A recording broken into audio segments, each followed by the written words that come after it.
Ladies and gentlemen, can I please have your attention? What time is it? I've just been handed an urgent and horrifying news story. Now Myers to win the league, yes! And I need all of you to stop what you're doing and listen.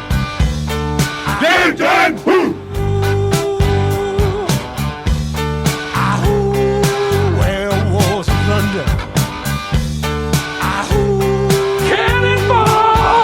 Well, hello and welcome to the Below the Rim show, a show dedicated to the BBR. It's me, Pabs. I'm joined, as always, by my main man, Ads. How are you, sir?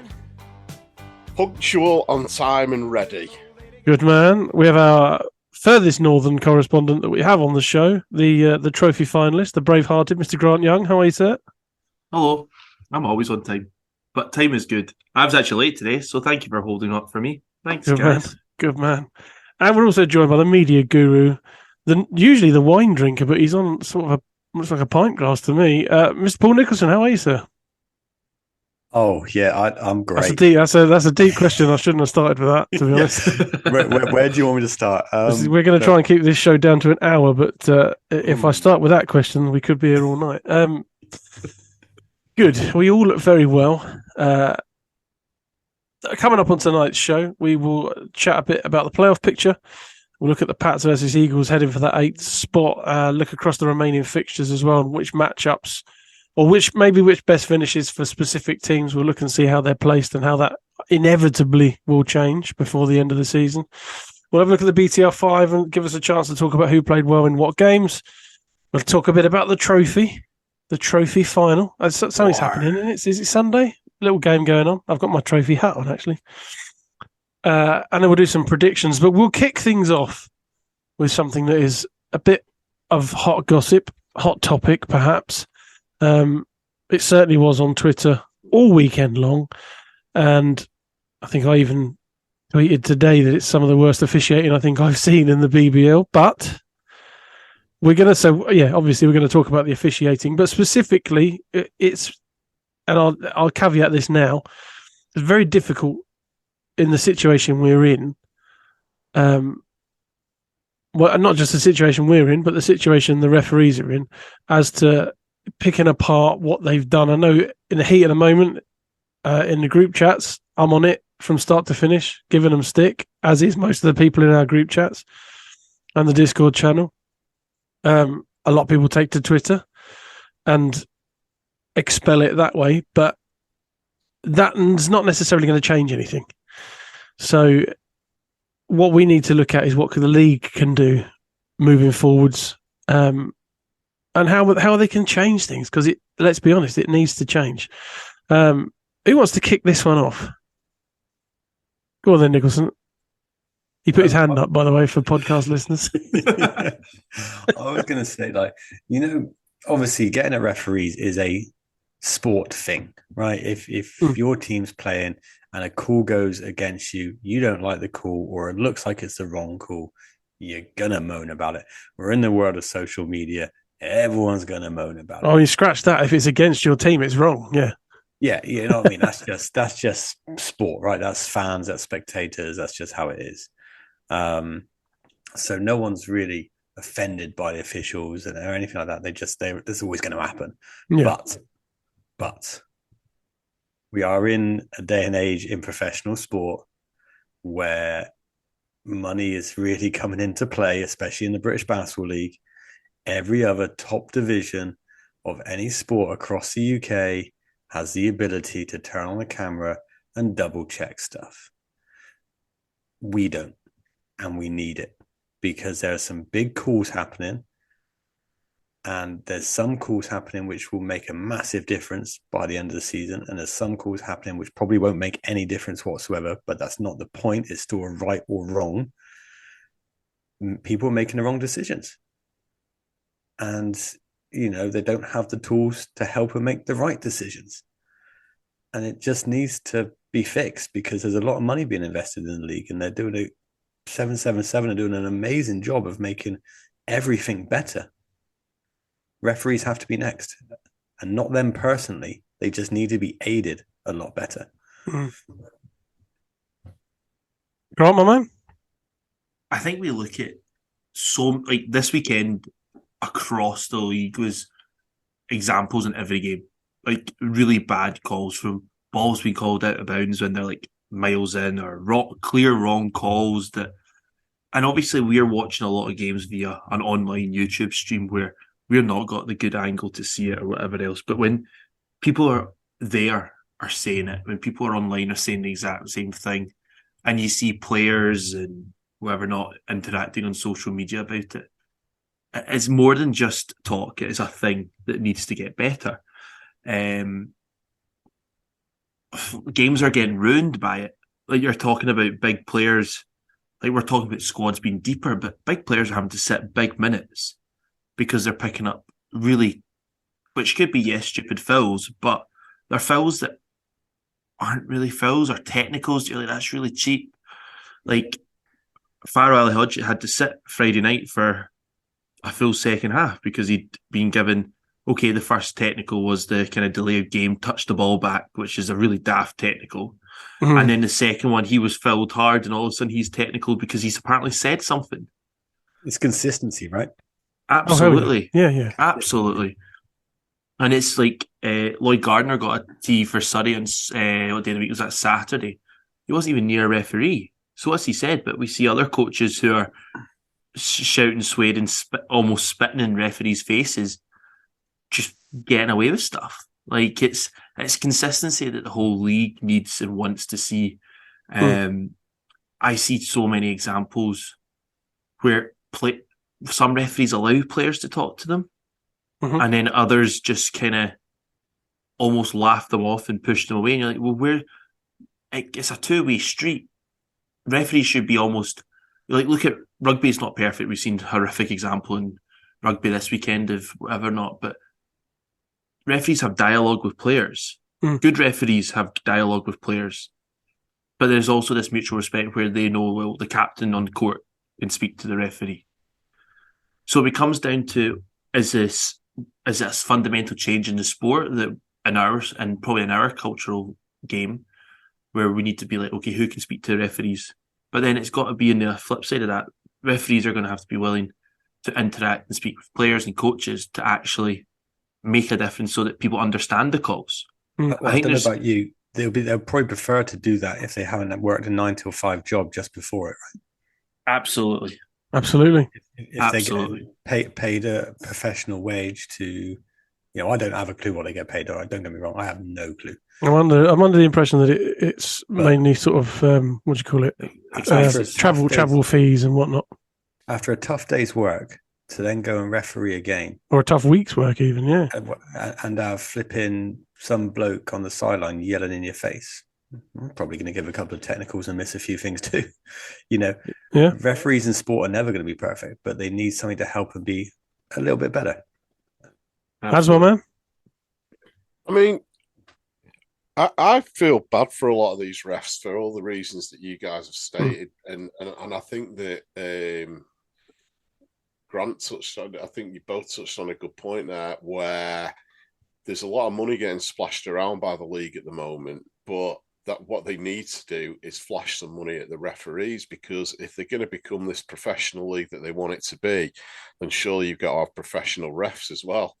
Now, I do know what referees earn on a night, and it ain't a lot of money. And these guys, I mean, I know guys that travel from Manchester up to Newcastle and Glasgow to referee games. And, what's the incentive to keep going back up when, I mean, Dave Forrester, I think he plucked out 9 different things that happened in the Newcastle game. Some were and some weren't. To be somewhere and some there were a lot of glaring ones. Yeah, there was a couple of glaring ones. But yeah, I mean, it's like, for me, that comes if you're spending money on your league and you want it to be this professional Super League, which is obviously where they want it to go. You've got to do it for the referees as well, because, across the board, yeah.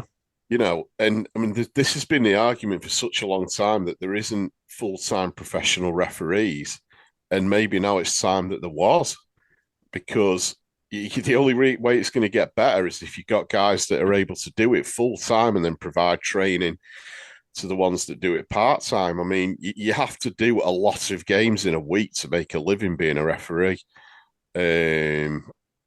Don't get me wrong, they may upset a few because there could be a few who don't want to be professional referees. There may be a few who want to continue their Monday to Friday jobs, and they just like refereeing, and then maybe they'll have to go down to D1 or D2 or whatever and do it. But at the highest level, we need it. Yeah, and I can't remember the tier system for reffing, but I think that it goes up to like level 5, and that's what you have to be a BBL referee. And you're sort of going, well, these guys are qualifying to do basically a professional job for the peanuts that they get doing it. So you know what, you've got to throw them a bone here. The fact that we haven't got VAR in this game at this point, it blows my mind. I mean, perhaps you said that even water polo's got it now. Yep. And I felt that it surely isn't a money thing that's the problem, because you can go back to the table and with the correct software rewind and watch what had just happened without having to use the fancy technology that I'm sure Premier League use and all that kind of stuff to make a call on a decision. And for me, this should have been in basketball a couple of years ago. It's just that kind of game where things happen so quickly that you just need it. So, yeah, I mean, hopefully next year. Were we talking about it? Was it one of us like that was pretty sure that it's coming in next year? VAR. Yeah, I've heard that it's been trialed and whatever else, or investigated. I wouldn't mind betting it will come in for playoffs, maybe even the final or something. But look at these. What's the trial? You know, it's not. Unless they need to trial the software, whatever it is they're trying to use, or if they're just literally trying to use YouTube and go back and watch the replays. I don't know. But even that's better than nothing.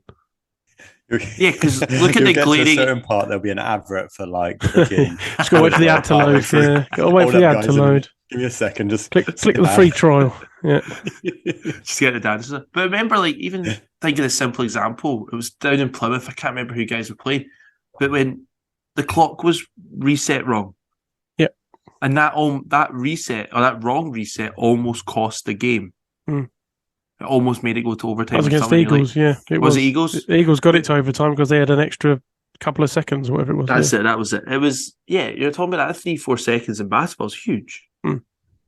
And that was a really bad mistake. Whereas if they were able to go to the table to check the camera, the tele replay, whatever we'll call it, and go, okay, we've looked at the shot clock, we've looked at the game clock, this is it. And it's bang on. There's no argument. Yeah. Whereas had Newcastle won that game, with that shot taken out with what the time should have been, I'd be raging if that was my team. That's my thing. Initially, is that it's starting to affect the outcome of games, which is, it's fine to be inconsistent as long as it's going to sound weird, but as long as there's consistency in the inconsistency. So as long as it's both teams that are suffering to an equal measure, perhaps. Obviously, that sort of thing is very difficult to pick up on anyway. But you need to this season. I would really like them just to say, right, we've seen how it's been going. We need to introduce the video replay this weekend, and whether or not that benefits the teams that are in it or not is tough because it's affecting the game. Like it's affecting the viewing of the game. But the other thing it's not, but. You know, it depends how you look at it, whether you look at it as giving an advantage. If you look at it as giving an advantage to teams that are now having the VAR, then how does that manifest with the rest of the league? Does that mean everybody else previously has suffered inconsistent refereeing? Well, they would have done, because if you actually look back at that Newcastle game, they probably should have won that game. And they should have done. They're never going to have that result in their bag. They were absolutely robbed. The playoffs by one win. So then there must be a point in time during these fixtures where every team will be on the same amount of games, and we can start it from that point. Well, no, because if teams have got teams that have got games in hand will have to play their remaining games in hand without the VAR. If you start on 27 games, for example, and the rest of your season, you can have it. I just think they need to bring it in as soon as possible. But they're looking long term at it. I said this to you, Nicholson. What did the ABA do when they were back in the day, when they were trying to make themselves legit? They poached all of the top referees from the NBA. And that gave their league far more legitimacy than any sort of player signing at that stage, because the game was marshaled properly. Like, the game was properly refereed. Obviously, the rest of the league and performance had its flaws, but that side of things was taken care of. Now, I'm not saying the BBL should poach the best referees in the NBA. That wouldn't make any sense. But what might make sense is to look across the water into Europe and look at some of the referees at Euro level, at BCL level, and get a couple and say, look, we need bringing up to speed. Get them to watch tape. Get them to have seminars with our referees and try and educate, or at least bring them up to a similar standard as we've got, going on in European fixtures, even if it's European domestic leagues. That's fine, and I agree.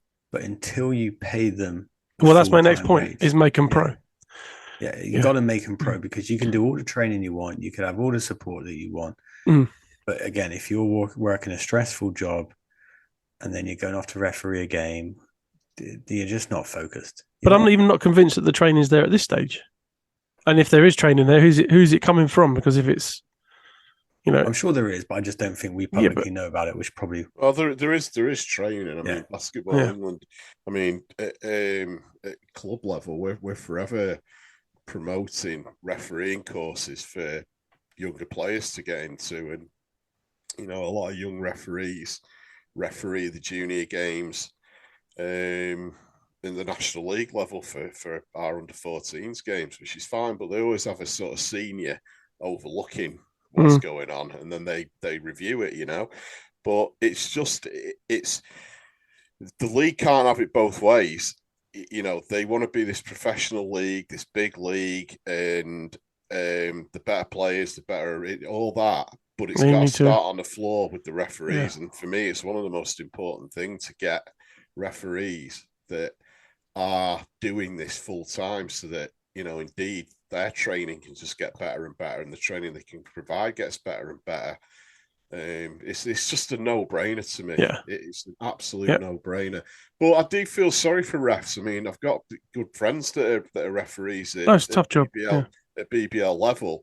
And, unfortunately, we can't get them on the show because I don't think they're allowed to come on and discuss certain things. Well, that's another thing. Maybe there needs to be a bit more transparency so that people can understand the situation they're in. I mean, because we're making a lot of assumptions. I've got a couple of refs that'd love to come on the show, but I don't know if they can come on the show, which is a shame, because when you actually talk to one of these guys, these are decent people that give up a lot of their time traveling around the country to do it. Yeah, of course. And, they feel like shit when they're driving home and they've got someone sending out 9 tweets telling them what a bad job they've done. I'm not surprised. And I say it to anybody. I hate refereeing. I think it'd be I've no desire to become a ref whatsoever. I've refereed games tonight. I'd consider it if it was pro. Well, I've refereed scrimmages tonight for our under-14s team, and it's a nightmare. Yeah. You know what I mean?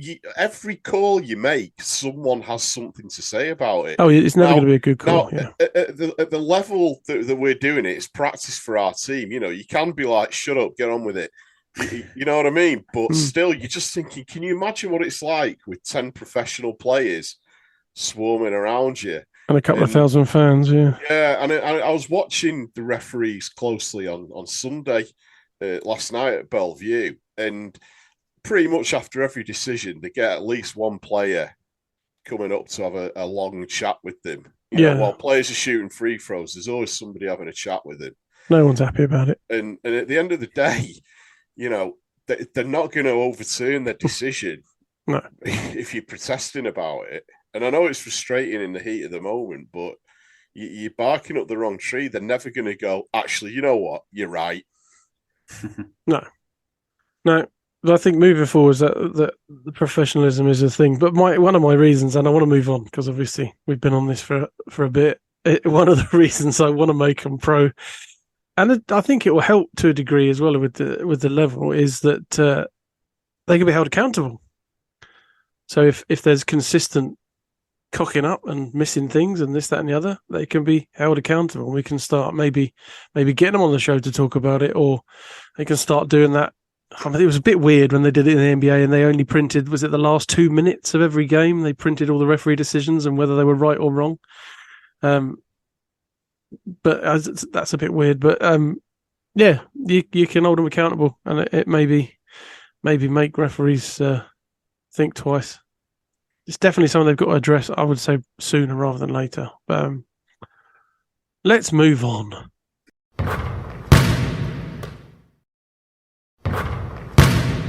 Let's take a look at the playoff picture and how that's shaping up. We can look at that in conjunction, of course, with some of the fixtures that have taken place. But Lions had an opportunity, I think, if they won. Well, it's obviously still their league to win, if you like, or to throw away, depending on how you look at it. But obviously, picking up a loss, they've won it. Let's not beat around the bush on that. Picking up a loss has prolonged that somewhat. The race for second place is interesting between the Flyers and the Riders, but the race for eighth looks like it's coming down to the Eagles and the Patriots, which leads us really to talk about both those teams. Let's Nicholson first. What's going on, mate? What's happening? Thanks, mate. Just chuck that one at me. You might as well get it out of the way. Go on, because I have a take on it. I don't know if people are going to like it. Probably not. You can have. There's so many people who've got a take on it. Do you know what I mean? And you can. Yeah, I saw some. They were bollocks, but yeah, throw out so many different opinions. And people are saying, "Oh yeah, we've played London, we've played Bristol. Yeah, 2 really tough games, and got new guys in, and which is all true, right? It's all true, but simply we're not playing good enough right now. Yeah. And no one can hide behind that. No one can look at it and go, "Oh yeah, but this. Oh yeah, but that." No, we're not playing good enough. We need to be better, and we're trying to be better. It's been difficult with new players in, new players out, new players back in. Makes things tricky because you've got to build that chemistry and got to get the team clicking and getting everyone to understand each other's games and trust each other and everything else. But PJ and Joe are doing a phenomenal job of really working with these guys, doing multiple training sessions, multiple video sessions, and getting these guys to gel as quickly as they can. But when you watch the games, there's things that you go, okay, that play was just really good and we couldn't stop it. But there's things that you look at and you go, we just didn't do that well enough. And we need to turn a corner. We need to turn it quick, because it's not just about making the playoffs. It's about actually having a bit of momentum going into the playoffs. Because really, the way I'm looking at it, and I could be completely wrong and thrown off course because it's basketball, it's sport. Newcastle need 3 wins to be even with Patriots, right? And then it'll come down to points difference. They come down to the head-to-head, yeah. Yeah, they need 4 wins if they want to get above them. I don't see them getting 4 wins. So if Patriots win 1 more game... You sound apprehensive when you said that, yeah. Newcastle need 4 wins, and I don't see that happening. We're looking at their fixtures. I could be proven wrong, and Newcastle would love to prove me wrong, I'm sure. I just don't see it happening. But you don't want to just get 1 win just so you can scrape into 8th spot. You need a bit of momentum going into the playoffs. Well, that's the other thing. Maybe we'll talk about that as it goes on. It's kind of, you're making the playoffs, but you're not going far because it's the Lions waiting for you. Well, yeah, but if you finish from 5th to 8th, you've got to go through Lions at some point. No, absolutely, but you're going out in the first round if you finish 8th with that respect, or maybe not. They've dropped a few games lately. Ads, my man, you got a view on it? Yeah, I mean, I've watched Newcastle twice this weekend. I saw them on Friday playing against London, and they did very, very well. I thought for a second they had him. But London swerved a bullet there. And I got to be honest with you, last night I thought they had the Giants as well. And if it hadn't have been for a pretty heroic performance from Fletch and Ant Roberson, they'd have done us, and it looked very much like that's the way it was going. So I feel a bit sorry for Newcastle this weekend because they have turned a corner and they're playing good, and it's not like they're a bad team like they were at the start of the season when we were going, what is up with Newcastle? They just ain't any good. They got some great players. Particularly impressed with Cone. He was he's turned a corner, hasn't he? He's become a really big part of what they're doing. And Hamlet was great, and guy we all Hamlet's very good. Justin Gordon. Grant can shake his head as much as you want. Hamlet's very good. Yeah, I know it's not the mark if he was a great team, but once again, Justin Gordon threw down one of the dunks of the season last night. Well, that guy's underrated. He's a phenomenal player. Yeah, and they were unlucky. I mean, Dens went out early with an injury. His nose exploded all over the floor, and he had to sit out for most of the game. Nice. But yeah, I mean, it was a heroic performance from the Giants. Don't take it away from them. They were 10 down with 3 minutes to go, and Newcastle. It's a bit like Newcastle just seemed to struggle to close games out. I think, like they didn't close out against London, and they should have closed out the Giants. To be honest, I mean, had that been in their gym without the Bellevue crowd behind him, who knows? But at the end of the game, they were missing shots, and Giants were beating them on the boards. And it was a great game. It was a great game. Yeah, they do look very good right now. If I ain't gonna lie, they're good. I mean, their record doesn't do justice to what I've seen the last two games. Yeah, Grant, my man. Like you look at that starting 5, 6, or even 7 players, maybe 8 as well. They're a good team. Like that Newcastle, individually, when you look at them all, they're all good players. I know I was jokingly shaking my head at like Cohen and Hamlet's a brilliant player. I just don't think he suits what Newcastle want to do. I don't think Cohen's consistent enough. They'd have won the game against London if Hamlet had stayed on at the end. If you have Kyle Johnson, Kyle Johnson, is that right? Yeah, very good. Yeah. Brilliant player, absolutely brilliant player. Justin Gordon, brilliant player. Hassan French does a job with them inside. Then you've got Darius. Then you've got people like Ben Watford. He's hardly played this season. Dens and Jermel Kennedy. It's a good, solid BBL team. So where's it going wrong? Is it off the court? Is it the coaching? I'm not sure it's going wrong at the moment because they look like they can beat anybody. But they're not winning. This is a different team to what they started out with, remember? It's a different team from what they had halfway through as well. It's the third or fourth version of them. But they've got something going. Yeah. At the start of the season, it was out and out. No, they just suck. Hey, look, if this was their team from the beginning of the season to now, the Newcastle ain't there. That team would then be able to learn to win games. Yeah.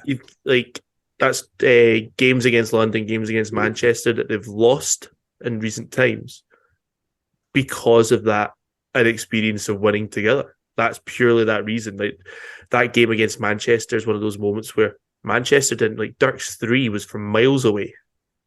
And he stroked it as if it was just a layup. That was the moment. But I mean, I don't know if you guys watched the game, but for me, Ant Roberson was the difference in that game. I mean, Fletch was outstanding. Fletch was incredible. And Fletch actually always said to each other after the game, he just came walking up to me and he just went, there was no way I was losing that game. And he was incredible. But Roberson was just the man. He was pulling down rebounds left, right, and centre. He hit a big shot at the end of the game. But up until that point, Newcastle had him on the ropes. I'm telling you, it's that last 3 minutes where I don't know what it was. I don't know if the crowd really got behind the Giants as they're going to. But they started missing shots that they've been making all game. And Giants just dug in and led by Fletch wanting to beat his old team. They managed to do it. I mean, it was a great game. A team of winners, people like Ramon, Dirk, who are winners. Yeah. Against a group of guys who have struggled to put W's on the board, who've struggled for any kind of consistency. It was kind of a nice feeling because you felt like, there's veterans on this Giants team, and they won the game by playing like veterans in terms of Dirk and Fletch, definitely. I think the big difference you're looking with the Newcastle and the Patriots thing is right now Newcastle are in games. Patriots aren't. We've shown signs. Like you watch the Cheshire game, for the first half of the Cheshire game, I'm thinking, hey, here we go. Like this is what we wanted to click. PJ changed the starting five up. It worked. They were in the game. They were ahead. If it wasn't for Will Neighbour knocking down a free sort of on the sort of buzzer at the end, then Issa Brandon's clean block meant he had to go to the bench as well, didn't it? Yeah, he got in foul trouble early for a great block. But then all of a sudden, when Cheshire went on that run late in the game, it was just too much, and the heads dropped and whatever. But there's still a few games left to get that form going, because like Newcastle, there's been plenty of changes, at Patriots, and there's some good talent there. There's good coaches and there's good talent. So I don't know if you guys. Sorry, Paul. No, you're right, mate. I'm just saying it will click, and I hope it does. That's for sure. I'm just looking at the running for both teams, and I gotta say, I think Plymouth have got a tougher running than Newcastle have. Yeah, agreed. They have, but they've got a 3-game cushion, haven't they? Yeah, they have. But when you look at the running, there's 3 games that are kind of winnable for the Eagles, and when you look at the form they're in, there's maybe more. Exactly. They've got Cheshire, Scorchers, Sharks. You can see them winning those. They've got Riders again, and they've been a bit of a bogey team for the Riders. They've got the Gladiators, and they're a bit dodgy, aren't they? Whereas you've got to play, you got to play Riders twice, 3 times, 3 times. 1, 2, 3. Yeah. Okay, you got Lions once more, Cheshire, Phoenix, and Gladiators. You got and the Giants as well. You got us at Bellevue. Jesus, Caledonia. You know what I mean? Your running's not great, to be honest. Here's my take quickly. When did Patriots lose Antonio Williams? January. Month ago, 2 months ago. No, yeah, was it December time, something like that, maybe? I don't know. Hang on, let me just check a quick box score before I make this rash statement I'm about to make. Antonio Williams, 11 points. Well, I was going back looking through. So he goes, Troy goes, new guys come in, and we lost a string of games while the team was trying to find its identity, and that's how it works. That's rightly so. It wasn't until the doubleheader. Not doubleheader, but the 2 must-win games against Surrey and Newcastle Eagles, where the team really found identity. Ty Gadsden scored 60 points in 2 games. Hassan was 25 points a game. Dusha scored 12, got like 10 assists. And it looked like that's, okay, this team can do it. This team's going to do it. And then, obviously, Mark Edric Bell had to go, so I can understand the replacement for that, and Otis Iakapor, I guess, is the direct replacement, and he's been very good on the boards. I've been impressed with him. And then he made the extra addition of RB, Ralph Bissaint, sorry. And he's that kind of impact player that is obviously he's a pretty big marquee player, and it's not clicked for him as quickly. So you've got to hope that in the next 2 or 3 games, the extra addition isn't going to backfire, because you need him to kind of pick up and do what he's capable of doing. Because like you say, you see him in training. The guy's a talent. He can get to the basket when he wants. He's a good rebounder. He's a solid shooter. Like you said, in training, he's knocking down them 3 balls, and his stats across college are very high with that respect. But I mean, 5 points against Cheshire is not what you need from him right now, and time's not on his side. That's the hard thing for him. His time is not on his side. But if you look at the string of results that has happened, I guess we're looking at kind of maybe the second Riders game, maybe that Manchester game, when things and start to click. Because I want to see Ty Gadsden with the ball in his hands a little bit more in terms of offense. He scored 60 points in 2 games, but he's got to share the ball. Patriots doing very well with Ty at Cheshire. and then he got absolutely clobbered He at the did. halfway That's point. true. That's very Took true. him out of the game, and that was a big blow. Let's take a quick break. Come back and get your predictions on who's gonna make it, who's not, and then we'll have a look at the middle of that playoff race. See you in a sec.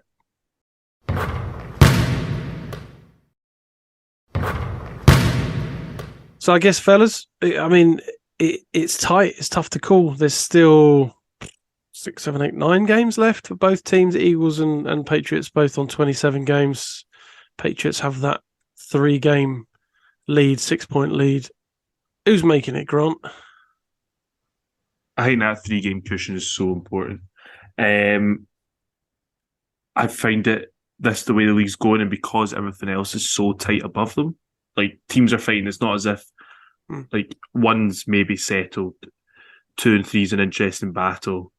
4, 5, even 6 is going to be an interesting battle. Even 7's Sharks are pushing up the way rather than looking down the way now. I think there's not going to be a team who's currently in the playoffs missing the playoffs. Nicholson? I think go on. No, I was just going to say, so I think Newcastle will just miss out. Nicholson? Yeah, looking at the full picture, I think the top 3 is pretty set. I don't see Bristol really slipping up too much. Well, we'll talk about that in a minute. I want to know whether you think Pats or Eagles are going to make the final. Of course, I think Patriots are going to do it. 100%. We'll figure it out. Good. The 3 games does make a huge difference when you consider. Yeah. The reality is when it comes. He's having another go. Go on then. Yeah, when it comes to the end of the season, it's all said and done, and the playoffs are set. It's about how your team performed throughout the whole season.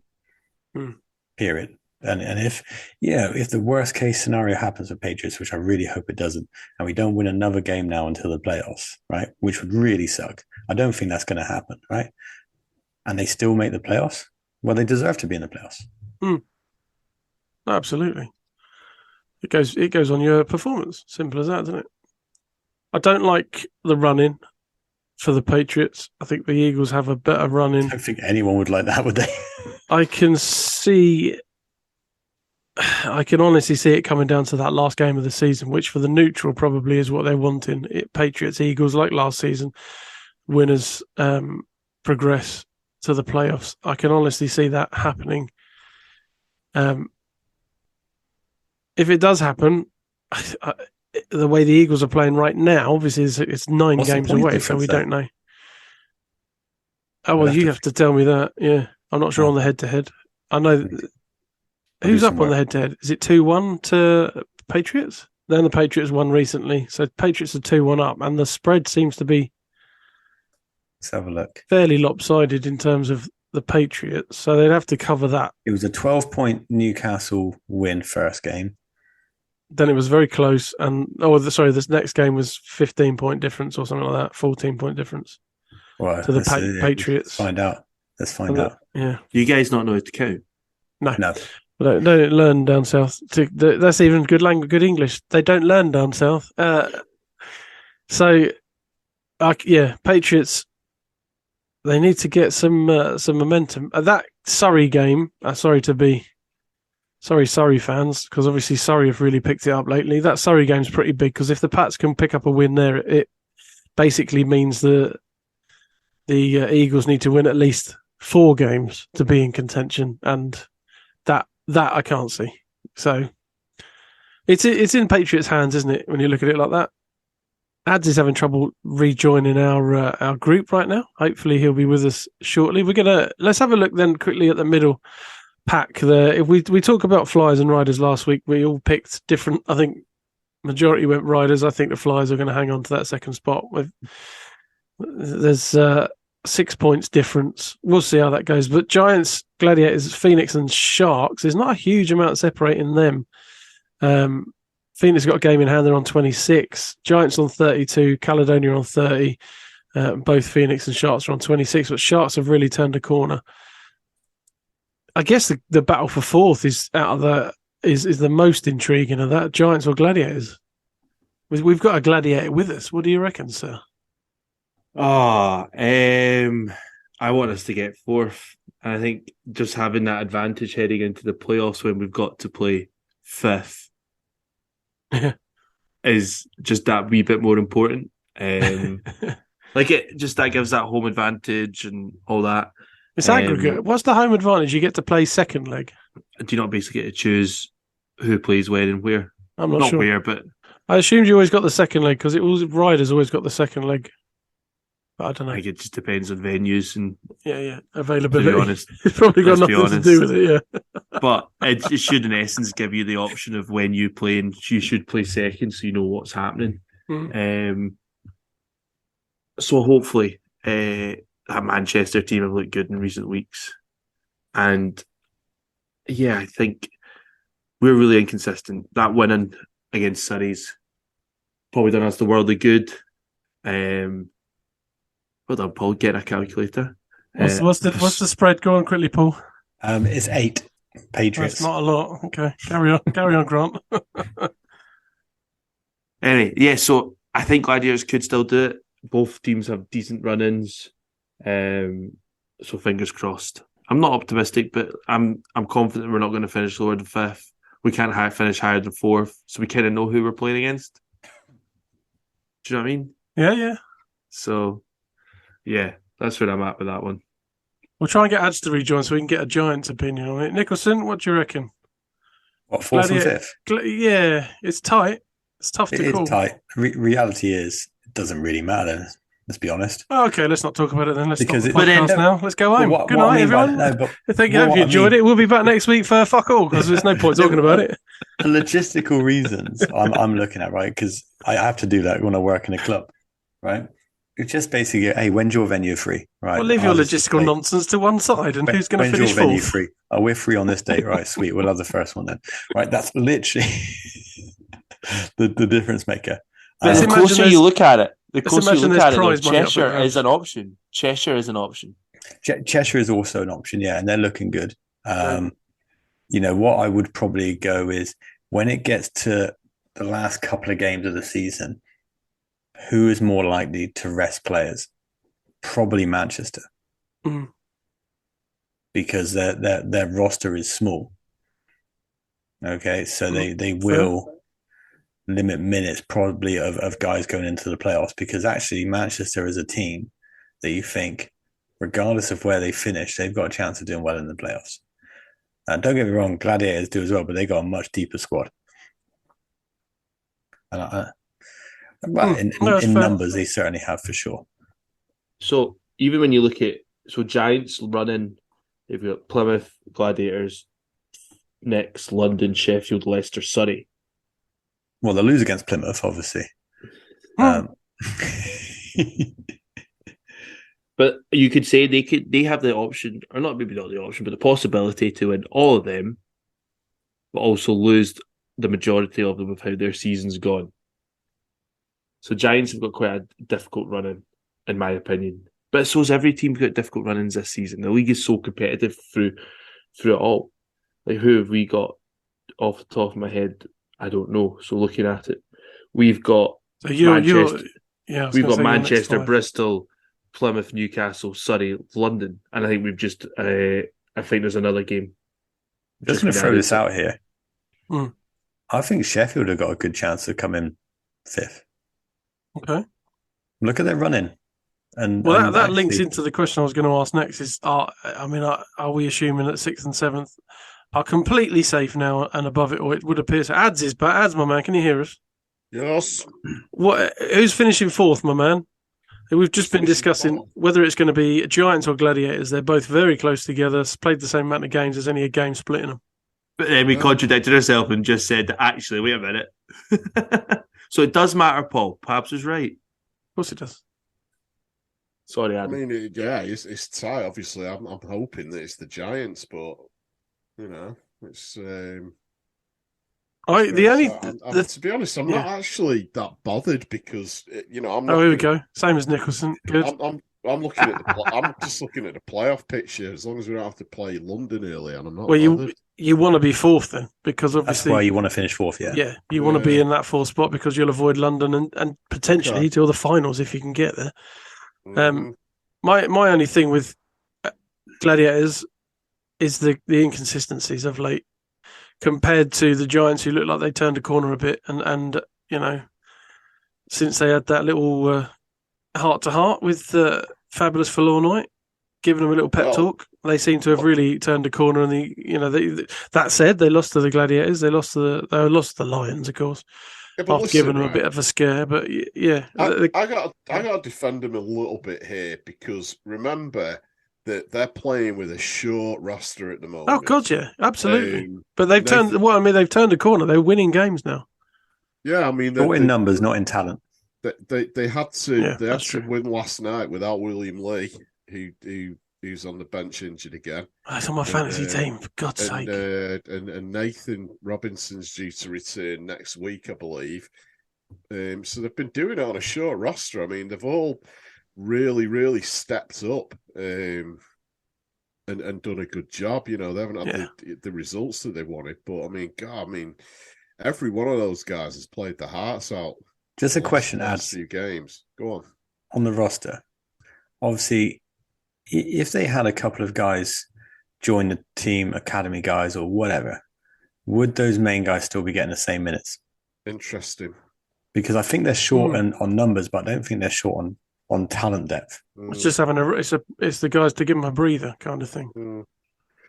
I mean, you raise an interesting point, because at the start of the season, I mean, Callum was his role was nice. He came in at the end of the first quarter, gave Fletcher a breather, and was doing that throughout the game. Callum had found himself a nice little role in there. He's playing well as well. I like he's been effective. And then the other guys, like Nathan Robinson's had a couple of really good games where he's shown what a good shooter he's going to be. And obviously William Lee's been such a big part of what they do. But I mean, if you think about how much scoring potential the Giants have, unreal. The guys they've got, it's actually off the chart. And sometimes you do think, God. And then you add Kofi Josephs to the mix, who's another guy that on any given night will, as you've seen, go off for 40-odd points. They've got a lot of options. I mean, I Is he disgruntled already, though? Who? Kofi. It was a cryptic tweet about loyalty or something. I was worried he's already.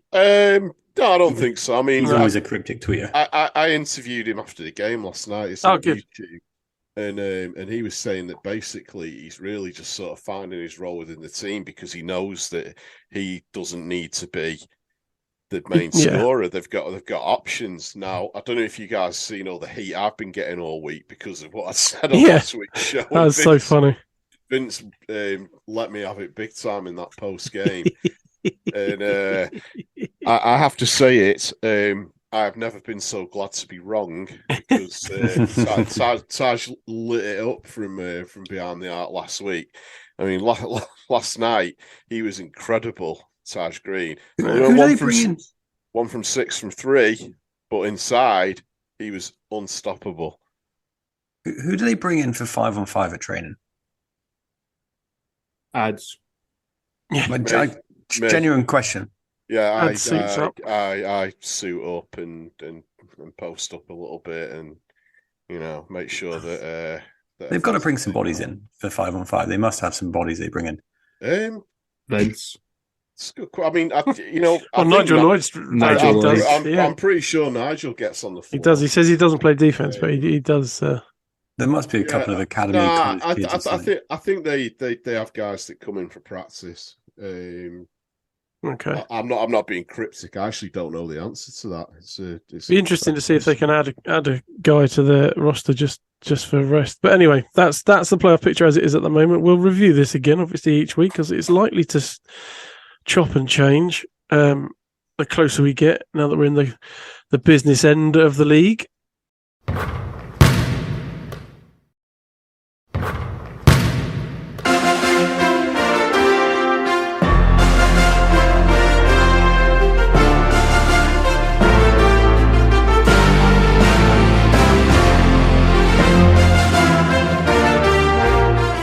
Let's head across now and look at our BTR five players that we think have performed well. It doesn't necessarily have to be stat based, doesn't necessarily have to be on a winning team.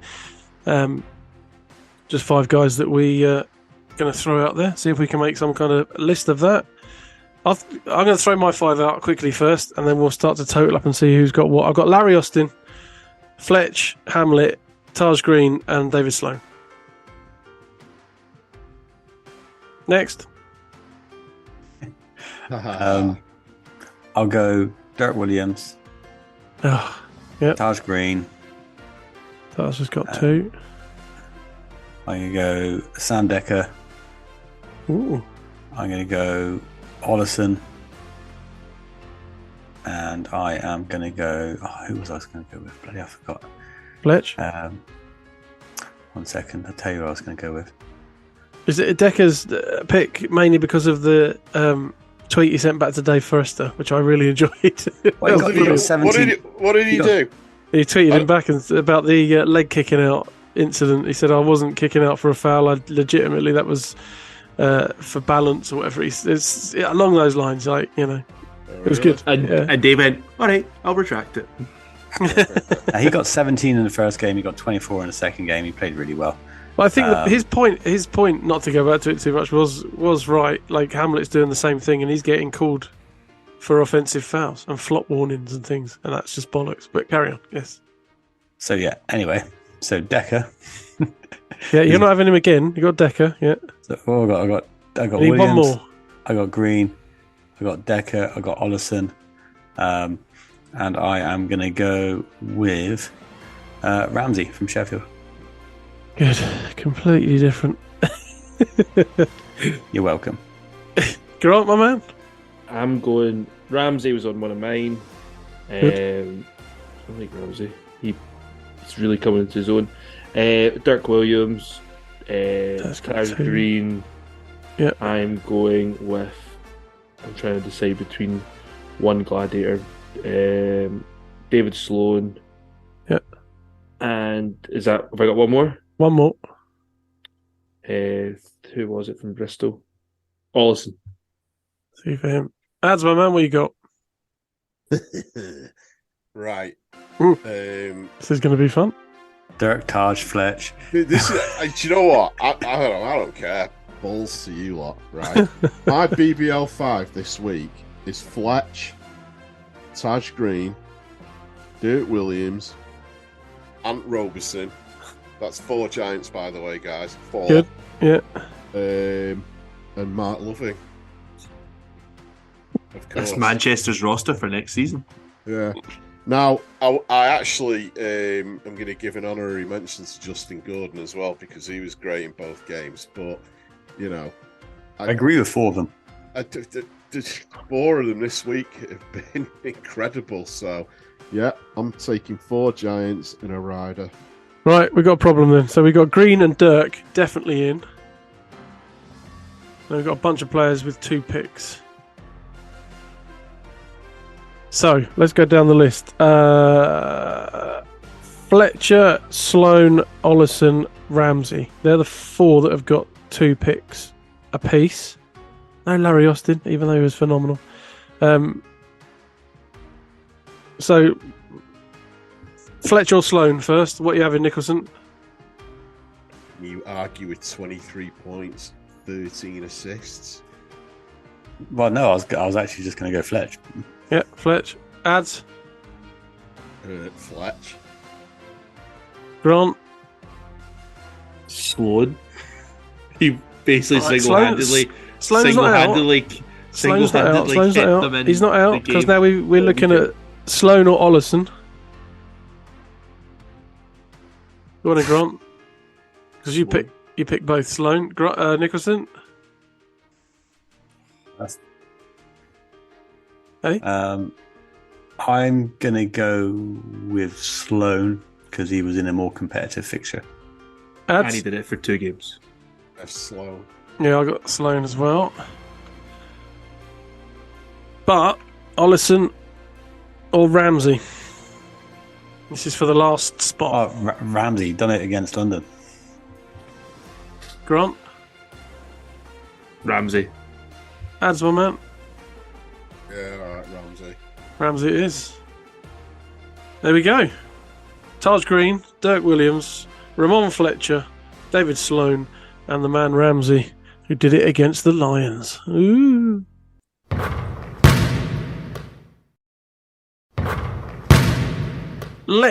Sheffield making a very valid point on socials that they've beaten Lions twice. Mate, we haven't even talked about that. Should we talk about that quickly? Anybody shocked, massively shocked by that? I'm not massively shocked that Lions picked up another L because they've got so much going on and they've got so much focus elsewhere in the League's One. So I'm not overly shocked. But Sheffield has stepped up massively. You can't deny that. Some people saying that them going small is what has turned the corner for them. There's an element of that is forced to go small because they've got Bennett Cook and Del Pesh, and that's kind of it for their bigs, isn't it? Really, when you look at it literally, I guess. A hell of a performance. Was there a refereeing incident in that one as well? I seem to remember some of the Lions guys saying something about the referee having to go to the table to ask what happens next. I don't know how true that is. I think St. Pat was. Is that not what Pat the Dog's going for? By the way, some kind of knighthood, because then he'll literally be St. Pat, and then we'll have an issue. He's knighted in my eyes already.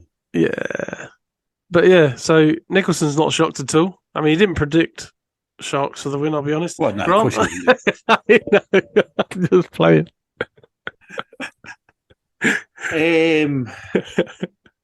Yes and no, but London, as we keep saying, they've played. You saw them; they struggled midweek last week with down the stretch, and they've kind of taken that into BBL action. They're just struggling to kind of get the lead, keep it, and build on it, like what they did at a wee bit of the stage during the season, where they destroyed a couple of teams just because they don't really seem to have that at the moment with who they're swapping and changing with. Like, you go through them, and you're like, okay. Decker's having to score 24, Zubcic is on 14. They're getting like 20 plus points off their bench, and they're still losing. But let's flip it around. Sheffield are a totally different team. We've said that. They started the season as, oh man, how boring is Sheffield to? Yeah. People like Pipkins can dunk it, Ramsey's electric, and Nelson's their smooth shooter. Like, they're a good team. They are very good. They're a good team. And like, we played them the weekend before, and they absolutely outplayed us. Yeah, they look a lot better. Ads, mate. It's nice to see Sheffield doing well, isn't it? Are we talking about Sheffield and London here? Yeah. I don't give a rat's ass. You're happy Lions picked up another loss, though, surely. Just not to the Sharks. Whatever. Did anyone watch the Sky game? Yeah. No. What was it? No, I didn't. Only the highlights. Oh, no, it was Leicester versus Gladiators, ads. Oh, no.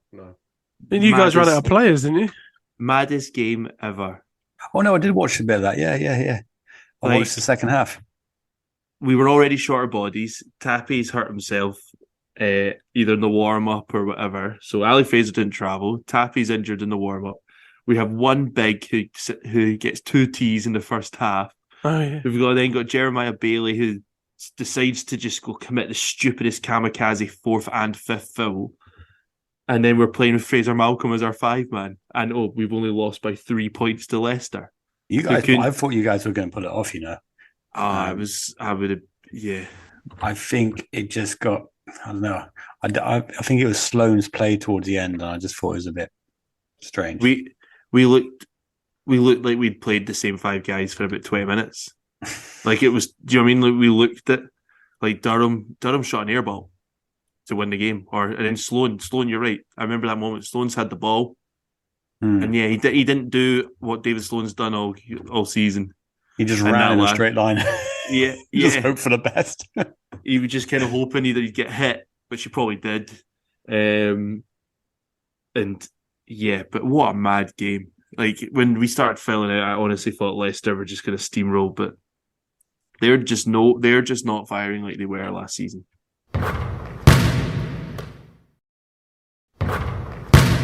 Shall we talk a bit about there's a little game going on in there Sunday, I've heard. Up far up north. Is that right, Grant? Yes. I am buzzing, man. How can you not be... Is it the Old Firm game? No, that's in a few weeks' time. Yeah. No, It this just one, announced- of course, is the trophy final, 2023 trophy final. Well, I'm not sure if it is the last now because it looks like the trophy's what's going to kind of carry on if the tweet. I forget who tweeted that now, but Dan Routledge obviously was campaigning for the trophy because it's been a BBL competition from the start. Doesn't mean we're automatically going to forget all the cup history and everything, hopefully. But it looks like it might be the trophy last one that in Glasgow. succeeds, but possibly not. Who knows? But regardless, it'd probably be under a different name or something. So I understand the matchup looks exciting. You guys have played all your league fixtures already, is that right? And you're 2-2. 2-2. Who's got the head-to-head in terms of points? Can you do the adding up on that one? I could do it once I stop talking about the game. Maybe Paul could do it. I think the Gladiators are up because I believe they had a 21-point blowout win over Cheshire, and the rest of the fixtures have been fairly close, have they? Oh, well. I think the press pack for this is supposed to be out today or tomorrow, so saying that. Have a look. It's pretty even looking at it, actually. There's not a lot between the two teams. I know when you were looking at the run-in and the final, you'd rather have faced Sheffield from that respect because of what Cheshire have managed to put together. Cheshire Phoenix coming into this, though, and you could say it counts for something, you could say it doesn't count for anything, it's a one-off game, etc. But the form of both teams is not brilliant. Last 5 games, Gladiators have won 2. But the flip side of that is Cheshire only won 1, and that was against a relatively reeling Plymouth City Patriots team. So neither side on particularly good form. The difference, one of the differences for me is that it looks like Caledonia have been maybe resting a couple of guys. Who knows? Go on, talk to us anyway.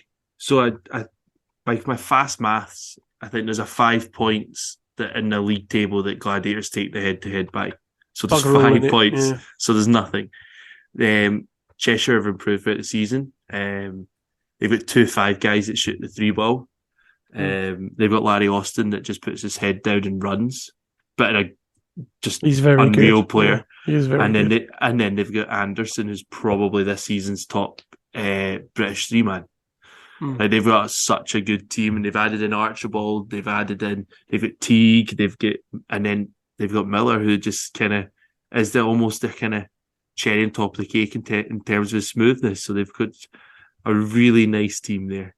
I think it should be a really good game. Hopefully, as big arena, like I actually genuinely do think Cheshire are the favourites, having been there last season. Some of the guys are the same. They've played in the big 6,000-seat arena. This season, Gladiators team haven't. None of the players have for a few years in terms of like the Scottish guys. And I don't know if Ali Fraser will play because he sat out all weekend. Hopefully he's fit. I'm not sure if he will be. And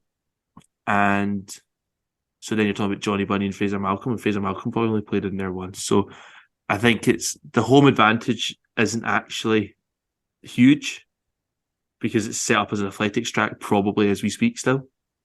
So I don't know. I'm hopeful that we'll get a good win. But the sleeping in your own beds is the only sort of home advantage, isn't it? If you like. Yeah, and I wondered, did you think they'll do that? Is it not would teams not this night before want to stay in a hotel, have breakfast together, or not the what FA would you Cup. guys do? Yeah, do you know what I mean? Like, would you rather have like a team hotel the night before? You know, you've got your guys, or you're letting them go back home, and I don't know. Who knows? That's maybe you can find out for us. The inside man. I'll have to ask the questions, but no, absolutely buzzing for it. It looks like when I had a nosy on Ticketmaster the other day, and it was basically all sold out. So you don't need to. You're getting in. No, I didn't need tickets, but I get really into this kind of stuff, being like, how full is this going to be? End up counting seats because I'm a geek. So it's promising to be. Well, that's the other special day. The other home element of it is that obviously there's going to be. You'd think there'd be more people from north of the border attending. Although evidently with your fans, apparently that's not a given thing because there's a couple of ex Rocks fans that obviously have taken a massive offence at the name change, and they buy the away ticket allocation and sit cheering whoever they're playing against, which is the most fucking ridiculous thing I've ever heard of. That wouldn't even happen in Plymouth. It's that fucking mad. Are you? Where'd you Does that happen? There's someone on Twitter. Happens. I'm not going to specify who it is on Twitter because there's a right to reply and it's not fair, and I don't want to be cancelled like Fiona Bruce for saying something I shouldn't, or something that. Anyway, Text it to me and I'll say it then. But yeah, there is. To be fair, at least they buy a ticket. The idiots who flipping talk nonsense give you their down money. there don't put their hand in their pocket. Yeah. But yeah, it's mad. There's a cluster of Scottish fans, Rocks fans. I'm assuming have been there since, or maybe it's the same. Maybe they didn't pick up the name changes from Scottish Rocks, Edinburgh Rocks, and now Glasgow I want Rocks. Caledonia to win even. And they've so changed much it. now. Maybe I wonder if they've got tickets and they're going to sit with the away fans. I say away fans, or the Cheshire fans. How that is mental. Do you know what? It's the same fucking team. That is mental. I was kind of like, after watching Cheshire, I was like, oh, do you know what? It's going to be a good game. You know, I had a chat with Ben Thomas after the game, and you know they're up for it and everything else. But after just hearing that, Pablo, I'm putting on my kilt, mate. I'm going to get some iron brew. Let's freaking do this, man. Give me some black pudding while you're at it. Anything else stereotypical that I can throw out there? I had haggis and eggs for breakfast. Oh, nice. Beautiful. Yeah, let's do it. Nice. An egg, fried egg on top. Lovely. Yeah, chuck it in. Do you know what? Put it in with iron brew or stick it in the blender. Let's go. Well, I'll tell you what, we need to predict this game. We'll have to do it in order, I'm afraid, because we're going to head to the predictions period of the show. This is the last stretch, fellas. We're almost there.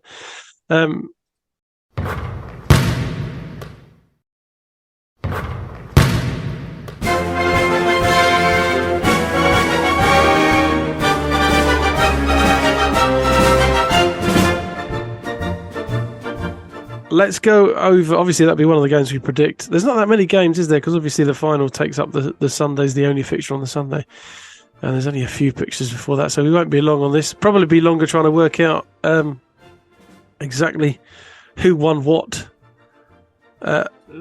this time around. So, Flyers Giants was the initial fixture, which the I Giants... got proper into this, by the way. See, Friday night, I was trying to work out everyone's points, and I was like, I can't remember who voted for what. I was like proper predictions have taken over my weekend. Well, Ads went Giants, so he doesn't get points on that one. Pat's Flyers. Me and Nicholson get bugger all for that. Ads and Grant get one apiece there.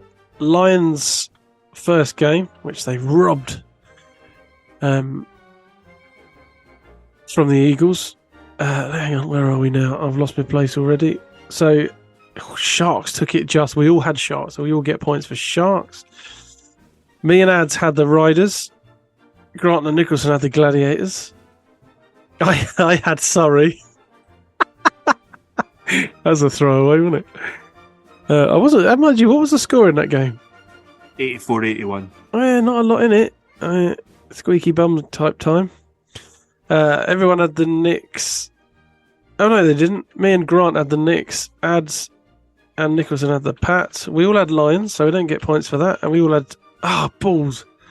I had Eagles for the Giants game. I thought they'd won that one as well. So it looks like I've gone behind Grant. And Nicholson might have caught some ground up. Nicholson's on 92. Grant is on 1, 2, 3, 4, 5, 6, 7, 100. Grant has made the 100 mark. God damn it. Ads on 91. Ooh. And I'm on 98. So slipped up a couple of times trying to zag Come there. on, Ads. We got to defy the odds here. Fucking Eagles let me down with that one. Right. So here we go. It's the predictions. It's going to be very interesting to see what we predict for the trophy final. So we've got one game on the Friday, 23rd, which is Lions at home, Eagles the visitors. Are we all picking Lions, or is anyone going to go Eagles on that one? Let's go one at a time. Ads, Lions or Eagles? Lions. Nicholson. I'm going for what I need and what I want. Lions. I'm going to go Lions. Let's see if we can get Grant to flip. Lions, 100% That's a Lions. shame. Trying to tempt him to zag, but he didn't take the bait. Sharks, this is a tough one. Sharks at home, Riders the visitors. Sharks on form. Riders obviously lost to the Eagles, almost blew it against a depleted Caledonia team as well. We start with Ad Nicholson, my man.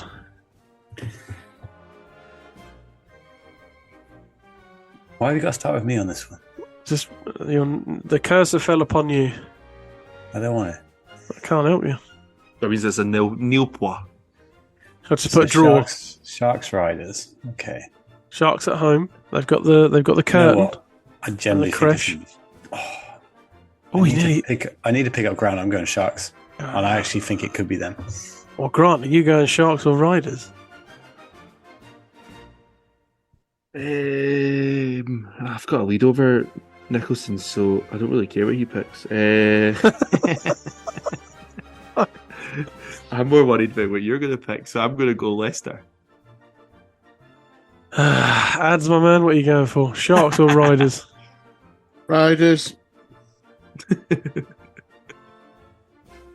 I'll go Sharks, whatever. Oh, God's sake. Whatever.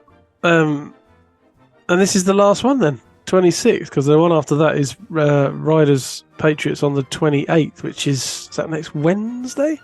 Yeah.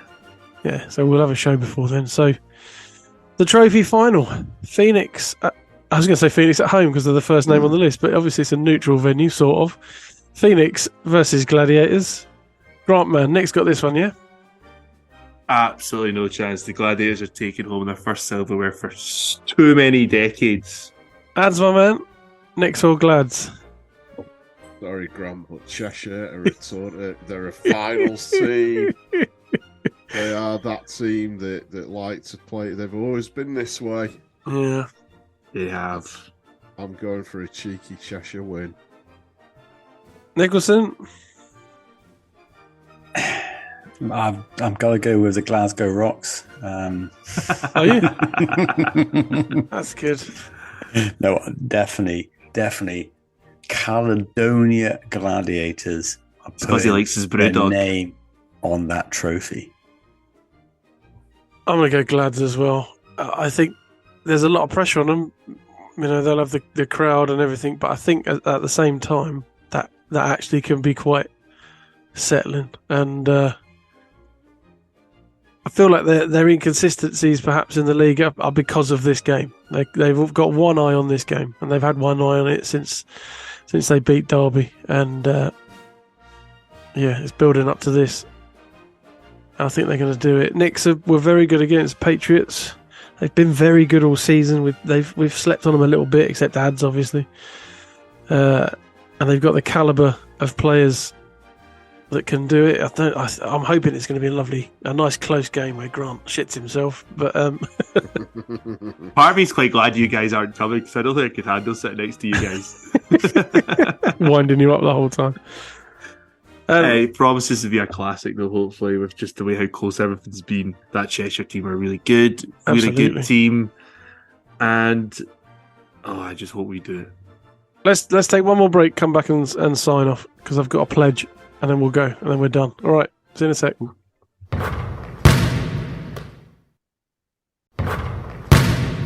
All right, fellas. In closing, then, Ads, my man, you got anything to plug or anything going on? What's going on up there? Is it pissing down? It's pissing down here. Yeah, it's chucking it down as always. It's not been pleasant. It's getting colder here as well. I don't know about you guys. No, it's warmer. I've gone down to just one coat.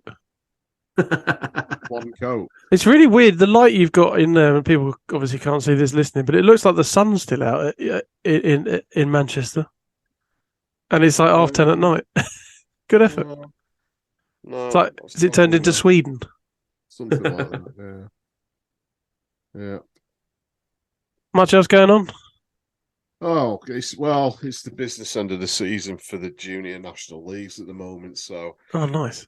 My girls finished their season on Saturday, but my daughter's still got a couple of games, and then the playoffs, and then obviously Final Fours is coming up. So, yeah, I love this time of year because obviously, we love the playoffs, and the BBL and everything. But for me, my favourite weekend of the basketball calendar is Junior Final Fours. Love it. It's just great seeing the next generation doing their thing.